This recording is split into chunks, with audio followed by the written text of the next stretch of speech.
ಮಹಾಮೇಧಾವಿ ಯತೀಂದ್ರ ಸಿದ್ದರಾಮಯ್ಯನವರು ಕಾಮೆಂಟ್ ಮಾಡಿದ್ದಾರೆ. ಅವ್ರು ಮಾಡಿದ ಕಾಮೆಂಟ್ ಹೇಗಿದೆ ಅಂದರೆ, ನಮ್ಮ ಕಡೆ ತೆಲುಗಲ್ಲಿ ಒಂದು ಮಾತು ಹೇಳ್ತಾರೆ,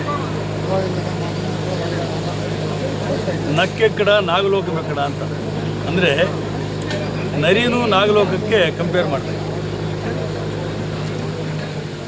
ಇವತ್ತು ಅದನ್ನು ರಿಪೀಟ್ ಮಾಡೋರು ನಾನು ಕ್ಷಮೆ ಕೇಳಲ್ಲ ಅನ್ನೋ ಮಾತನ್ನು ಹೇಳಿದ್ದಾರೆ. ಅವ್ರು ಕೊಟ್ಟ ಹೇಳಿಕೆ ಎಂಥ ಬಾಲಿಶವಾದದ್ದು ಅಂದರೆ, ಒಂಥರ ಸ್ವಯಂ ಘೋಷಿತ ದೇವಮಾನವ ಅನ್ನುವ ಒಂದು ವ್ಯವಸ್ಥೆಯಲ್ಲಿ ಅವ್ರ ಅಪ್ಪನ ಹೊಗಳ್ತಾ ಇರೋದು ನೋಡಿದ್ರೆ ನಾಚಿಕೆ ಆಗಬೇಕು. ನಾಲ್ವಡಿ ಕೃಷ್ಣರಾಜ ಒಡೆಯರು, ಮೈಸೂರು ಮಹಾರಾಜರ ಕುಟುಂಬ ತಮ್ಮ ಮನೆಯ ಒಡವೆಗಳನ್ನು ಅಡ ಇಟ್ಟು ಕನ್ನಂಬಾಡಿಯನ್ನು ಕಟ್ಟಿ ಇಡೀ ಜನರಿಗೆ ಜೀವದಾನ ಮಾಡಿದರು. 14 ಸೈಟು ಹೊಡೆದ ಸಿದ್ದರಾಮಯ್ಯನವರಿಗೆ ಮೈಸೂರು ಮಹಾರಾಜದ ಕಂಪೇರ್ ಮಾಡೋಕ್ಕೆ ಏನಾದರೂ ನೈತಿಕತೆ ಇದೆಯಾ? ನಾನು ಒಂದೇ ಒಂದು ಅಂದ್ಕೊಂಡಿದ್ದು, ಬೆಳಿಗ್ಗೆ ಅಂದ್ಕೊಳ್ತಾ ಇದ್ದೀನಿ, ರಾಷ್ಟ್ರ ಮಟ್ಟದಲ್ಲಿ ರಾಹುಲ್ ಗಾಂಧಿ ಯಾವ ರೀತಿ ಪಪ್ಪು ಅಂತೇಳಿ ಹೆಸರುವಾಸಿಯಾಗಿದ್ದಾರೋ, ರಾಜ್ಯ ಮಟ್ಟದಲ್ಲಿ ಯತೀಂದ್ರ ಸಿದ್ದರಾಮಯ್ಯವರು ಪಪ್ಪು ಅಂತ ತಪ್ಪಾಗ್ತಾರೆ.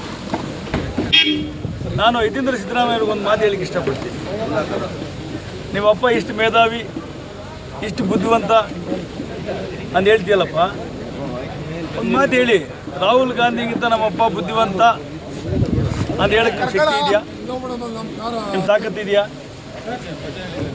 ನೀವೆಲ್ಲರೂ ಸ್ವಯಂ ಘೋಷಿತ ವ್ಯಕ್ತಿಗಳ ಪರಿವರ್ತನೆ ಆಗಿ ಈ ರಾಜ್ಯವನ್ನು ಕಟ್ಟಿದ, ಈ ರಾಜ್ಯಕ್ಕೆ ಜೀವದಾನ ಮಾಡಿದಂಥ ಮೈಸೂರು ಮಹಾರಾಜರಿಗೆ ಅವಮಾನ ಮಾಡ್ತಾ ಇದ್ದೀರಿ. ಭಾಳ ನೋವಾಗ್ತದೆ. ಇದು ಶೋಭೆ ತರುವುದಲ್ಲ. ಅಷ್ಟೊಂದು ಅಭಿವೃದ್ಧಿ ಆಗಿದೆ ಸರ್ ಮೈಸೂರು. ಅದು ಅವರೇ ಆತ್ಮಾವಲೋಕನ ಮಾಡ್ಕೋಬೇಕು. ಯಾಕೆಂದರೆ ಸಿದ್ದರಾಮಯ್ಯನವರು ಅದು ಹೇಳ್ತಾರೆ, BJP ಸರ್ಕಾರಕ್ಕಿಂತ ನಾವೇ ಜಾಸ್ತಿ ಫಂಡ್ ಕೊಟ್ಟಿದ್ದು, ಅಭಿವೃದ್ಧಿ ಮಾಡಿದ ಮಾತು ಹೇಳ್ತಾರಲ್ಲ. ಎಲ್ರಿಗೂ ಗೊತ್ತಿದೆ ಮೈಸೂರು ಏನು ಮಾಡಿದೆ. ಮೈಸೂರಲ್ಲಿ ಸಿದ್ದರಾಮಯ್ಯನವರು ಹೇಳ್ಕೊಳ್ಳುವಂಥ ಯಾವುದೇ ಒಂದು ಅಲ್ಲಿ ಭಾಳ ದೊಡ್ಡ ಪ್ರಮಾಣದ ಅಭಿವೃದ್ಧಿ ಕಾರ್ಯಗಳು ಯಾವುದೂ ಆಗಿಲ್ಲ. ಕುರಿ ಇರಬೇಕಲ್ಲ, ಕುರುಗಳು ಸಾಕ್ಷಿ ಇರಬೇಕಲ್ಲ.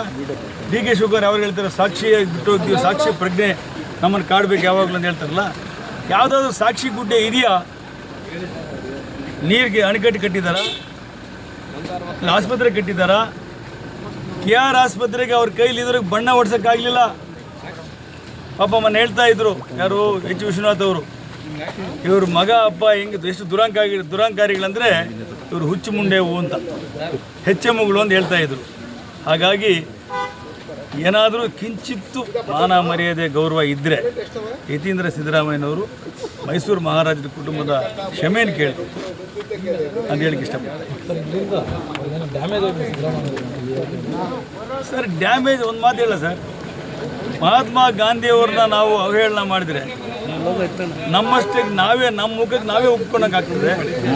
ಮೈಸೂರು ಮಹಾರಾಜರಿಗೆ ಯಾರಾದರೂ ಕಳಂಕ ಅವಮಾನ ಮಾಡೋಕ್ಕೆ ಹೋದರೆ ನಮ್ಮ ಮುಖಕ್ಕೆ ನಾವೇ ಒಪ್ಕೊಂಡಂಗಾಗ್ತದೆ. ಸೂರ್ಯನ ಕಡೆ ನೋಡಿ ಉಗ್ದಾಗ ನಮ್ಮ ಮುಖದಲ್ಲಿ ಬೀಳ್ತದೆ. ಆ ರೀತಿ ಮೈಸೂರು ಮಹಾರಾಜರಿಗೆ ಸಾಟಿ ಯಾರೂ ಇಲ್ಲ ರಾಜ್ಯದಲ್ಲಿ.